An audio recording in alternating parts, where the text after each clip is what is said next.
And no one, I mean no one, is paying to see Angel Reese attempt to play basketball. Hell, not even Mama Reese is paying to watch this. The numbers speak for themselves, revealing a reality the WNBA can no longer overlook.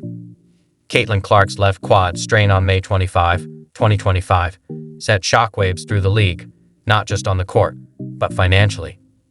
With Clark sidelined for at least 2 weeks, the economic impact was both immediate and significant. Her absence has laid bare the league's heavy reliance on her star power, drawing a sharp line between her unparalleled popularity and the broader appeal of the WNBA. For players like Angel Reese and the underperforming Chicago Sky, it underscores an uncomfortable reality. The league's fortunes are increasingly tethered to a few transcendent names. You can't tell me that the Caitlin Clark effect isn't real. You knew when news broke yesterday that Caitlin Clark was going to be out for a few weeks, that ticket prices were going to go down, but I never expected them to go down 71% for the... The instant Caitlin Clark's injury made headlines, the WNBA's fragile economic surge unraveled with startling speed. Ticket prices for Indiana Fever games nosedived by an astonishing 42%, plunging from an average of $137 to just $80 in a single day. This wasn't a slow dip or natural market adjustment. It was a swift and clear verdict from fans. Without Clark on the court, the perceived value of the experience dropped dramatically. Fever ticket prices to games over the next 2 weeks have dropped 42% since Caitlin Clark's injury announcement, an average ticket price of $137 all the way down to $80. People are selling their tickets, definitely can't get face value, so what do? They just continue to lower and lower and lower. The Chicago Sky made a bold bet on Caitlin Clark's drawing power, relocating their June 7 matchup against the Indiana Fever from the 10,387-seat Wintrust Arena to the 21,000-seat United Center to meet soaring demand. But that gamble backfired the moment news of Clark's injury broke. Ticket prices collapsed from a get-in price of $86 to just $25, as fans quickly reassessed the game's appeal without the league's biggest star. For a franchise that had invested heavily in the venue shift, the financial fallout was swift and unforgiving. I relocated the game to the United Center, the home of the Chicago Bulls and the largest arena in the NBA, expecting a marquee matchup between Clark and Sky forward Angel Reese. Now here's where it gets sweet, all right? It gets real interesting right here. However, uncertainty looms as ticket prices for the game have plummeted dramatically following Clark's injury announcement. Oh my goodness. Since it became likely she will miss the June 7 game, ticket prices have dropped a staggering 71%. Oh my goodness. Following from an entry price of $86 to just $25 according to TickPick. The league's recent economic downturn underscores a reality the WNBA has been hesitant to confront. Its current wave of success is not shared equally across its roster of stars. While players like Angel Reese have drawn headlines and fanfare, the financial metrics paint a clear picture. Caitlin Clark operates in a league of her own. Nowhere is this disparity more evident than in television viewership. According to Fox Sports analysis, regular season games featuring Clark and the Indiana Fever drew an average of 1.178 million viewers, nearly 3 times the league-wide average of 394,000. This isn't a minor gap or a marginal bump. It's a seismic shift in the commercial and cultural appeal of women's basketball. Franchises that moved games like the Chicago Sky to the United Arena, you're screwed. You're done. You're cooked. Nobody is going to show up to this thing. Chicago Sky can't sell out their own 9,000-something seat arena like it is. They couldn't when they were kind of decent. They're a dumpster fire now. And now that Caitlin Clark is injured, the ticket prices for the Fever and Sky game just plummeted to hate. If you're enjoying this, consider subscribing. The May 17, 2025 matchup between the Fever and Chicago Sky made one thing clear. Caitlin Clark is the WNBA's main attraction. The game drew 2.7 million viewers, peaking at 3.1 million, marking the most watched regular season game in 25 years. That single broadcast outperformed some past playoff series, proving Clark's ability to pull in even casual viewers. The pattern is undeniable. Of the 24 WNBA games to hit 1 million viewers in 2024, 21 featured Clark. All 3 games with more than 20,000 fans in attendance involved the Fever. Nearly every major success in ratings and attendance ties back to one name, Caitlin Clark. Wherever she goes, she's selling out arenas. The ticket prices skyrocket. Like, even trying to get tickets to cover Hawkeye Arena when they played the Brazilian national team at her old school was just insane prices.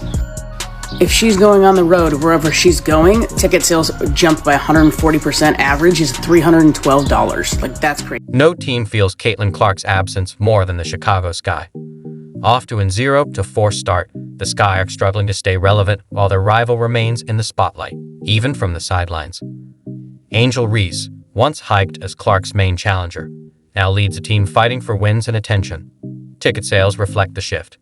While games against the Fever at the United Center drew high prices, regular matchups at Wintrust Arena are now selling for as little as $17. Without a marquee draw, the interest and value quickly fades. WNBA will be reliant on their other stars to maintain the interest of the mainstream. With Angel Reese being the only player with mainstream name recognition, most of the pressure, it is going to be on her to perform. And we have plenty of evidence that proves Angel Reese is not qualified to carry The Chicago Sky's challenges go beyond the scoreboard. Their 0-4 start has raised broader questions about the team's identity and long-term direction.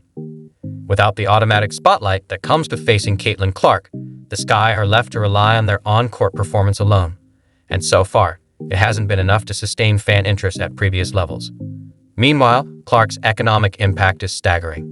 During her rookie season, she accounted for 26.5% of all WNBA-related economic activity.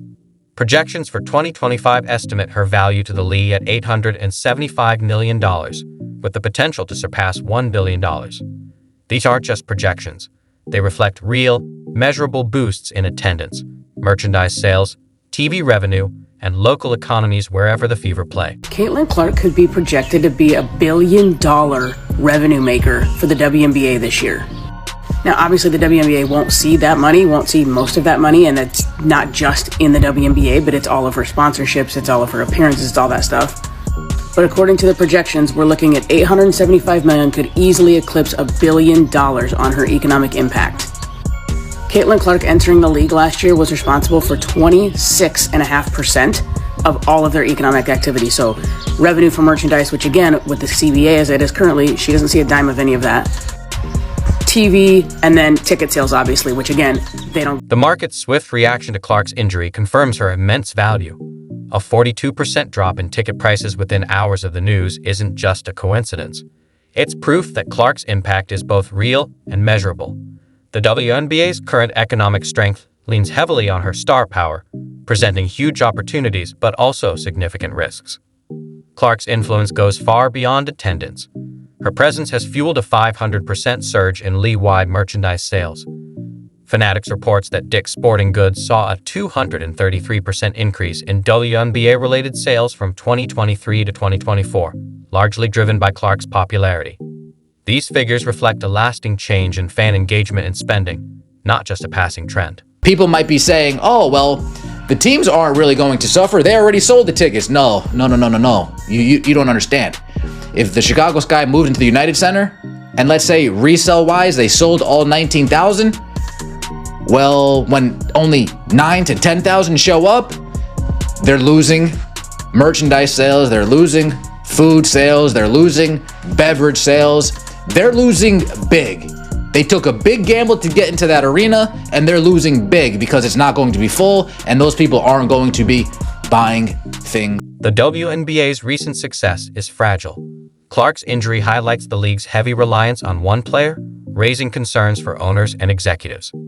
The drop in ticket sales and viewership shows growth is real but not widespread. While star players often drive attention, the WNBA's problem is that Clark is early in her career and already injured. Without her, the league struggles to keep fans engaged. This was clear in the 2024 playoffs when viewership fell sharply after Clark's team was eliminated. from 1.8 million viewers during her debut to 929,000 for later games. The ticket prices. This does not shock me at all. What did I say earlier? The WNBA was about to F around and find out, and these rival teams were going to be in a lot of trouble. Well, they're finding out. Kathy Engelbert, WNBA, you better start putting some respect on Fever fans' names, Caitlin Clark's name. Otherwise, this league, we got to remember, they lost $40 million still last year. All right? They're getting a new media rights deal. That thing won't be worth shit if Caitlin Clark was to either get really injured and couldn't play or decided to just say, I'm not going to play here anymore, I'm going over. Clark's absence impacts far more than just the Indiana Fever and their opponents. It reverberates across the entire WNBA ecosystem. TD networks that built schedules around her star power must now adjust their strategies, while merchandise partners face a market without their biggest sales driver. Her injury presents both challenge and opportunity. Other players can step up to fill the spotlight, but the sharp drop in overall interest shows casual fans drawn by Clark may not stay engaged. This situation also underscores the critical importance of player health and injury prevention. In a league where one star can move the needle so much, medical protocols and game management carry huge economic significance. 22, the various styles, whether it's a t-shirt with 22, whether it's an Iowa jersey, whether it's a Fever jersey, a throwback, whatever. The amount of people in yellow 22 apparel is stunning. It is more than Peyton Manning ever had leading the Colts to a Super Bowl. It's more than Reggie, more than anybody I've ever seen. I've never seen anything like it. But now she's not going to play. So I'm curious, are we going to have sellout crowds? Are the Pacers going to draw the attention nationally when they play the Sky? And the WNBA have been using race to bring awareness to an incredibly bad product. Once you remove Caitlin Clark from the equation, there's no reason for people to watch this league, which is why people haven't been watching Angel Reese throughout her career.